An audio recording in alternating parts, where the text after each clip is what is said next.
क्या हार में क्या जीत में किंचित नहीं भयभीत, मैं संघर्ष पथ में जो मिला यह भी सही वह भी सही। ये पंक्तियाँ शायद आप सब लोग जानते हैं कि ये हमारे पूर्व प्रधानमंत्री अटल बिहारी वाजपेयी जी द्वारा लिखित है और कई बार इस पंक्तियों को वो सदन में और सदन से बाहर मंचों से उठाते गए हैं। ये पंक्तियाँ आप कह सकते हैं कि एक आधुनिक वर्जन है गीता के उस श्लोक का कि कर्मण्येवाधिकारस्ते मा फलेषु कदाचन, यानी कि मनुष्य का जो कर्तव्य है वो सिर्फ उसके कर्म को करने में है। उस कर्म से फल क्या प्राप्त होता है ये देखना उसका काम नहीं है, ये देखना प्रकृति का काम है, ईश्वर का काम है कि उसका फ्रूट्स उसे कब और कैसे मिलेगा। तो ये जो फिलॉसफी है, ये जो दर्शन है, ये जीवन का असल दर्शन है। आप जितने भी विद्वान लोगों को पाएंगे जिन्होंने दुनिया में जिनकी पहचान बनी है, या फिर भले ही वो न जाने जाते हों दुनिया में, लेकिन जिस किसी ने भी जीवन के असल उद्देश्य को समझ लिया, जिस किसी ने भी इस मकसद को समझ लिया कि वास्तव में उसका जीवन किस उद्देश्य के लिए है, किस मकसद के लिए है, सबका यही कहना है कि कर्मण्येवाधिकारस्ते मा फलेषु कदाचन। कर्म में जब हम लिप्त हो जाते हैं तो जो ग्रीड हमारे अंदर पैदा होती है वो हमें चैन से नहीं जीने देती है।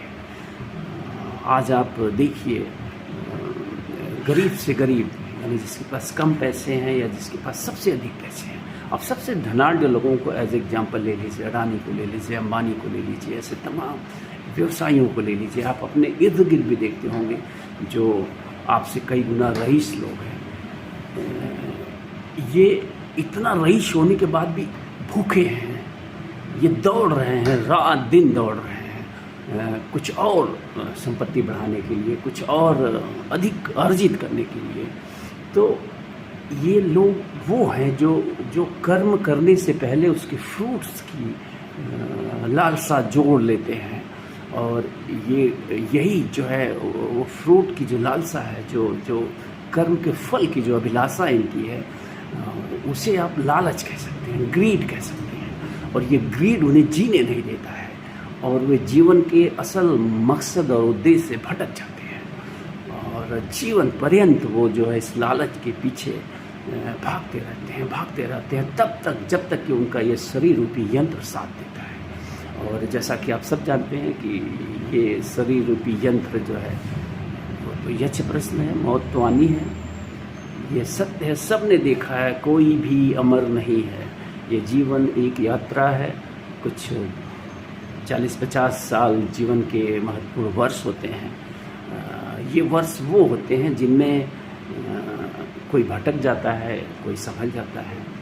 तो आवश्यकता ये है कि इन वर्षों में हम ये न भूलें कि ये वर्ष पूरे भी होंगे, और जो यक्ष प्रश्न है कि मौत तो आनी ही है, उसको हमें स्वीकार करना पड़ेगा। और उसको भूल के अगर हम ग्रीड के पीछे भागते रहे तो प्राय आप पाएंगे कि ऐसे लोगों का अंत बड़ा बुरा होता है। जब वो अनबेड हो जाते हैं, जब वो फिजिकली अयोग्य हो जाते हैं, तो ऐसे लोग बुरी तरह से पीड़ित होते हैं, जो मैंने देखा और महसूस किया है। भले ही वो लग्जरी बेड पे सोए हों, बड़ी वाली कार से हॉस्पिटल जाते हों, बड़े वाले डॉक्टर से इलाज कराते हों, ये सब अलग चीज़ें हैं, लेकिन निश्चित रूप से जहाँ तक मैं समझता हूँ, ऐसे लोगों को जब वो शारीरिक रूप से असमर्थ हो जाते हैं तो उन्हें ये ज़रूर महसूस होता होगा कि शायद कर्म पथ पे वो गलत राह में चले। और जो लोग समय रहते यही चीज़ें समझ जाते हैं कि कर्मण्येवाधिकारस्ते मा फलेषु कदाचन, we have only right over our duties. Duty ही जो हमारे कंट्रोल में है, जो हमारा कर्तव्य है, to perform our karma, not wait for fruits. फल की अभिलाषा हमें नहीं होनी चाहिए। ऐसे लोगों का जीवन निश्चित रूप से ऐसे लोग गरिमामयी जीवन जीते हैं। ऐसे लोग हमारे समाज में मिलेंगे आपको, ऐसा नहीं है। थोड़े दुर्लभ जरूर हो गए हैं, लेकिन ये दुर्लभ प्रजाति के जीव हैं हमारे समाज में आज भी, जो इस फिलॉसफी, इस दर्शन के साथ अपने जीवन को जी रहे हैं। और उन्होंने समय रहते अपने जीवन के असल मकसद और उद्देश्य को समझ लिया, और वो सिर्फ कह सकते हैं कि they believe in karma, they believe to perform their karma duties का रिवार्ड क्या होगा, they never thought of it, they never think of it. तो हम सबको ऐसा बनना चाहिए, मैं जहाँ तक मैं समझता हूँ, क्योंकि जीवन का कोई उद्देश्य नहीं है असल में कहा जाए तो। जीवन एक निरुद्देश्य यात्रा है। अगर ये वर्ल्डली कह सकते हैं पॉइंट ऑफ व्यू से कहा जाए तो जीवन में हम जो कुछ संग्रहित करते हैं, धन हुआ, संपत्ति हुई, या व्हाट एवर इट में बी, ये सारी वर्ल्डली चीज़ें जो है ये यहीं समाप्त हो जाती हैं, यहीं रह जाती हैं। और इनमें से कोई भी ऐसी वस्तु नहीं है जिसको हम कैरी फॉरवर्ड कर सकें अपने अगले जीवन के लिए। मृत्यु सत्य है, इसको कोई इनकार नहीं कर सकता है। भले ही आपको लग रहा हो कि आप जो है अमर हैं, लेकिन ऐसा होता नहीं है। बारी बारी से सबका समय आता है, सबकी यात्रा पे पूर्ण विराम लगता है। और सबसे बड़ी बात तो ये है कि इस यात्रा पे कब, कहाँ, किस मोड़ पे पूर्ण विराम लगे, उसकी भी जानकारी हमें नहीं होती है। यात्रा में किसी भी समय आपको जो है वापस बुलाया जा सकता है, आपके वीज़ा को कैंसिल किया जा सकता है। तो हमेशा तत्पर रहिए, हमेशा अपने हर दिन को आप जीवन का आखिरी दिन समझिए, हर घंटे को जीवन का आखिरी घंटा समझिए, क्योंकि किसी को नहीं पता है कि अगले पल कहाँ पे जो है, किस मोड़ पे उसकी वापसी का बंदोबस्त इस प्रकृति ने कर रखा है। तो कुल मिला के मेरा यही कहना है कि जीवन बड़ा मस्त है अगर हम जीवन को समझ पाएँ तो, अन्यथा जीवन बड़ा पीड़ादायक है अगर हम जीवन को नहीं समझ पाए और हमको ये लग रहा हो कि हम जो है इस दुनिया में जो है, ये दुनिया हमारी है और हम इस दुनिया के हैं और हम हमेशा इस दुनिया में रहेंगे। और ये जो कुछ हम कह सकते हैं संग्रहित कर रहे हैं सही तरीके से, गलत तरीके से, what ever the way might be, the medium might be, तो आप भ्रम में हैं, आप भ्रम में हैं, गलतफहमी में हैं। समय रहते ज़रूरत है कि हम चेत जाएं। और दुनिया में जो तरह तरह की समस्याएं आज आप देख रहे हैं, जो तमाम लोग पीड़ित हैं, किसी के पास खाने से अधिक है, किसी के पास खाने के लिए नहीं है, किसी के पास अरबों खरबों रुपए बैंक बैलेंस पड़े हैं और किसी के पास इतना पैसा नहीं है कि वो अपने बीमार बच्चे का इलाज करा पाए। तो ये जो भेदभाव उत्पन्न हुआ है समाज में हमारे बीच, ये हमारी इसी ग्रीड के चलते हुआ है। आप कह सकते हैं कि ये माना जाता है कि द यूनिवर्स, सारे विद्वानों ने ऐसा कहा है, सारे दार्शनिकों ने ऐसा कहा है, जितने बड़े बड़े लोग इस पृथ्वी पे आए हैं सब ने ऐसा कहा है कि the nature has everything, the nature can fulfil all your needs but nature can never fulfil your greed. इसके एग्जाम्पल्स चारों तरफ पड़े हुए हैं, आपके जिधर देखिए एग्जाम्पल पड़े हुए हैं। भारत के सबसे अमीरों की लिस्ट में जो लोग हैं, दुनिया के अमीरों की लिस्ट में जो लोग हैं, भारत के अमीरों को आप ले लीजिए, Adani, Ambani, they are still hungry, ये मिल जाए, वो मिल जाए, वो मिल जाए, सब कुछ लूट लेना चाहते हैं, सब कुछ पा लेना चाहते हैं। इनकी भूख नहीं मिटी है, ये नीड नहीं है। In fact they are following their greed, और ये ग्रीड कभी पूरी हो ही नहीं सकती है। इस पर आप कह सकते हैं अर्थशास्त्र का एक नियम है उपयोगिता ह्रास का नियम। उपयोगिता ह्रास का नियम का मतलब होता है जिस चीज़ को आप पाना चाहते हैं, जब उसको आप पा लेते हैं तो उससे आपकी इच्छाएं पूरी हो जाती हैं, तो आपको और दूसरी चीज़ चाहिए, तीसरी चीज़ चाहिए। इस तरह से तीसरी की जब आप उपभोग कर लेते हैं, तीसरी चीज़ आपके लिए व्यर्थ हो जाती है और चौथी चीज़ चाहिए फिर। ऐसे ही मुझे अचानक से याद आ गया, मैं इस गज़ल की कुछ पंक्तियों के साथ ही जो है समाप्त करूँगा। जगजीत सिंह ने गाया है ये गज़ल की दुनिया जिसे कहते हैं, बड़ा जिस किसी शायर ने लिखा है, मैं उस शायर को धन्यवाद देना चाहूँगा कि क्या खूबसूरत लाइनों में जीवन के पूरे दर्शन को उसने उकेर दिया है। और उतनी ही सुंदर आवाज़ में जगजीत सिंह ने इसको परफॉर्म किया है कि जीवन जिसे कहते हैं जादू का खिलौना है, जीवन जिसे कहते हैं जादू का खिलौना है, और मिल जाए तो मिट्टी है, खो जाए तो सोना है। तो हम सब उसी सोने के पीछे भाग रहे हैं, क्योंकि असल में मिट्टी है। असल में जब आपको मिल जाएगा तो उसका मोल जो है मिट्टी की तरह है। तो कुल मिला के जो उद्देश्य है इस वीडियो का वो यही है कि ऐसा हमको नहीं कुछ करना है जिससे ये लगे कि हम दूसरों का हक छीन रहे हैं, हम दूसरों की जो बेसिक नीड है हम उसको प्रभावित कर रहे हैं। एक कह सकते हैं कि एक डॉक्टर को एज एग्जांपल ले लीजिए। अगर एक डॉक्टर, सरकारी डॉक्टर, अगर सरकारी हॉस्पिटल की दवा बेच के अपने बच्चे को जो है बड़े स्कूल में पढ़ाता है या बड़े रेस्टोरेंट में ले जाके पिज्ज़ा खिलाता है, तो उस डॉक्टर को शर्म आनी चाहिए कि वो एक बच्चे के इलाज के पैसे का जो बेसिक नीड होती है उस पैसे से वो अपने बच्चों की ग्रीड को पूरी कर रहा है। वो किसी की नीड को छीन के किसी की अपनी ग्रीड पूरी कर रहा है। ये एकदम अननेचुरल है, ये एकदम अस्वाभाविक है, ये पाप है, ये भयंकर सिन है। ऐसा सिन जितना भी आप बटोरेंगे आपका जो यह जीवन है यह भी व्यर्थ होता जाएगा। और ये जो आपके सिन है वो अगले जीवन तक आपका पीछा करेंगे, जो मेरा मानना है। क्योंकि मैं आत्मा की अमरता में विश्वास करता हूँ और आत्मा के पास ये सारे डेटा हैं जो जाते हैं।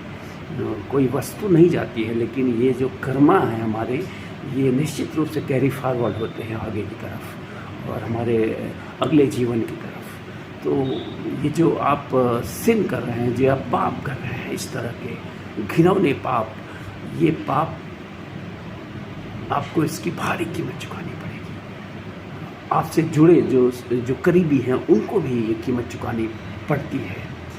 तो मेरा मकसद यही है कि जीवन बड़ा खूबसूरत है, बस इस जीवन की खूबसूरती को पहचानने की ज़रूरत है। एक व्यक्ति की ज़रूरतें बहुत ज़्यादा नहीं होती हैं। एक व्यक्ति की ज़रूरतें क्या होती हैं, चाहे आप अडानी हो या आप अंबानी हो या फिर एक गांव का कोई किसान हो, क्या ज़रूरत है? सबसे पहली ज़रूरत है भोजन। भोजन में कोई सोना नहीं खाता है, न चांदी खाता है, न डॉलर खाता है, न रुपया खाता है। भोजन में सबको शुद्ध आहार चाहिए, दाल, रोटी, सब्जी, गेहूं का आटा, इन्हीं सारी चीज़ों से अलग अलग चीज़ें बनती हों वो अलग विषय है, लेकिन आवश्यकता यही है। यही सबसे स्वस्थ और शुद्ध भोजन है, चावल, दाल, रोटी, सब्जी, तो अडानी भी यही खाते हैं और गांव का एक किसान भी यही खाता है। रही आगे जो ज़रूरतें हैं उसमें थोड़ा सा फ़र्क हो सकता है कि हम एक सस्ता सा कपड़ा पहने या ब्रांडेड कपड़ा पहने, हम जो है साइकिल से चले या आप बड़ी वाली कार से चले, हम एक साधारण से कमरे या झोपड़ी में सोएं और आप जो है 5 स्टार होटल में नींद की गोली खा के सोएं।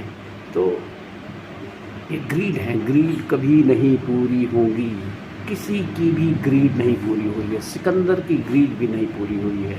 सिकंदर ने पूरी दुनिया को अपना बनाने के लिए उस मिशन पे निकला, काफ़ी दुनिया के भाग को वो जीता भी।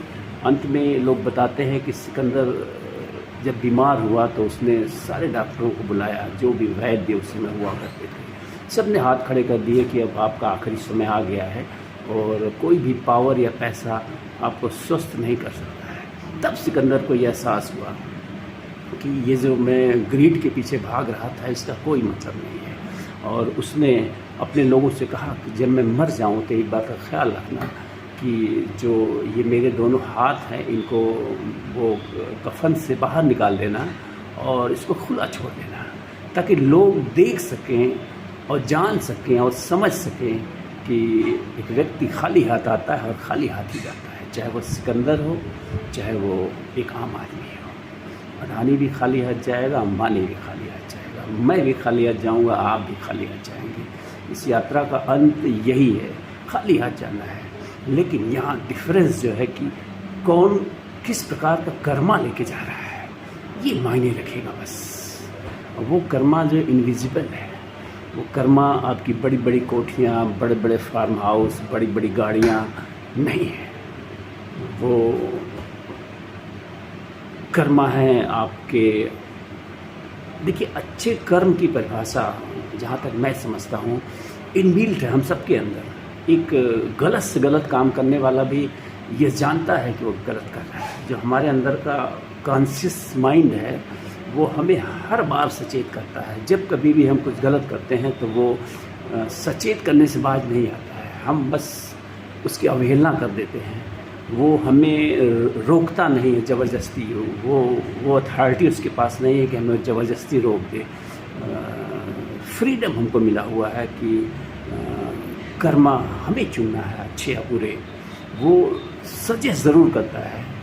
जो ही कोई व्यक्ति कोई गलत कार्य करता है तो अंतर मन की एक आवाज़ ज़रूर आती है कि this is wrong and this is right. तो ये जो अंतर मन है वो जो मेरे अंदर है वही आपके अंदर भी है, वही हम सब के अंदर है, और वो एक ही ढंग से इक्वली परफॉर्म करता है। एक अच्छे व्यक्ति को भी वो सूचित करता है, अच्छा व्यक्ति उसको फॉलो करता है, उसको नेगलेक्ट नहीं करता है। एक बुरा व्यक्ति उसको फॉलो नहीं करता, उसको नेगलेक्ट करता है और बुरे कर्म में फंसता चला जाता है। तो कुछ ऐसा ही है। जरा सा सचेत होकर हम अपने जीवन के परम उद्देश्य को समझ सकते हैं। कुछ नहीं रखा है जीवन में सबने। मरने के बाद हमारी बड़ी बड़ी मूर्तियाँ लगे कि ना लगे कोई फर्क नहीं पड़ता है। मरने के बाद हर व्यक्ति एक समान हो जाता है। तो ये जो जीवन की यात्रा है, बी द ट्रस्टी, यानी कि आप कमाइए, आप कर्मा करिए, रईस भी बनिए, आप बड़ादमी भी बनिए, इस पर कोई भी रोक नहीं है। लेकिन आपका साधन सही होना चाहिए, साध्य भी सही होना चाहिए, साधन भी सही होना चाहिए। तो जो कुछ भी अर्जित करेंगे उसका जो पूरे समाज उससे लाभान्वित होगा। जब आप अपने आप को ट्रस्टी समझेंगे कि आप संरक्षक बनाए गए, ईश्वर ने आपको जो है चुना है एक बड़े संरक्षक की तरह, तो आप सबकी ज़रूरतों का ख्याल रखेंगे। अगर आपके पास ईश्वर ने आपको नवाजा है खूब सारी एबिलिटी से, खूब सारी शक्ति से, खूब सारे धन से, तो इसका मतलब है कि उसने आपकी बड़ी जिम्मेदारियां दी हैं कि आप ढेर सारे ज़रूरतमंदों की मदद कर सकें, उनकी हेल्प कर सकें,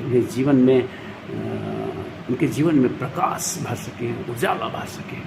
तो कुल मिला के जीवन का जो ये है कि we are the trustee, we are not the owner. हम यहाँ किसी भी चीज़ के ओनर नहीं है, ये हमारी गलतफहमी है।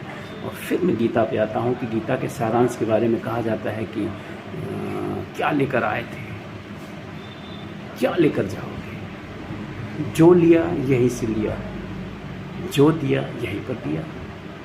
जो आज तुम्हारा है वो कल किसी और का था, परसों फिर किसी और का हो जाएगा। परिवर्तन ही संसार का नियम है। हम आए हैं, हम चले जाएंगे। हमारी सारी जो चीज़ें हैं उसका ओनर कोई और हो जाएगा, फिर वो भी चला जाएगा, उसका कोई ओनर और हो जाएगा।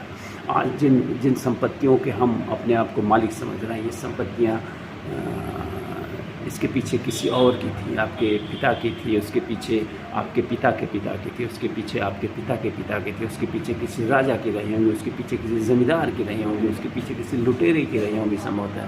तो ये क्रम है, ये क्रम बना रहेगा। तो डोंट थिंक ओनर। जो ही आप अपने आप को ओनर समझते हैं, the problem starts from here. तो be trustee and enjoy the life. Thank you, फिर मिलेंगे।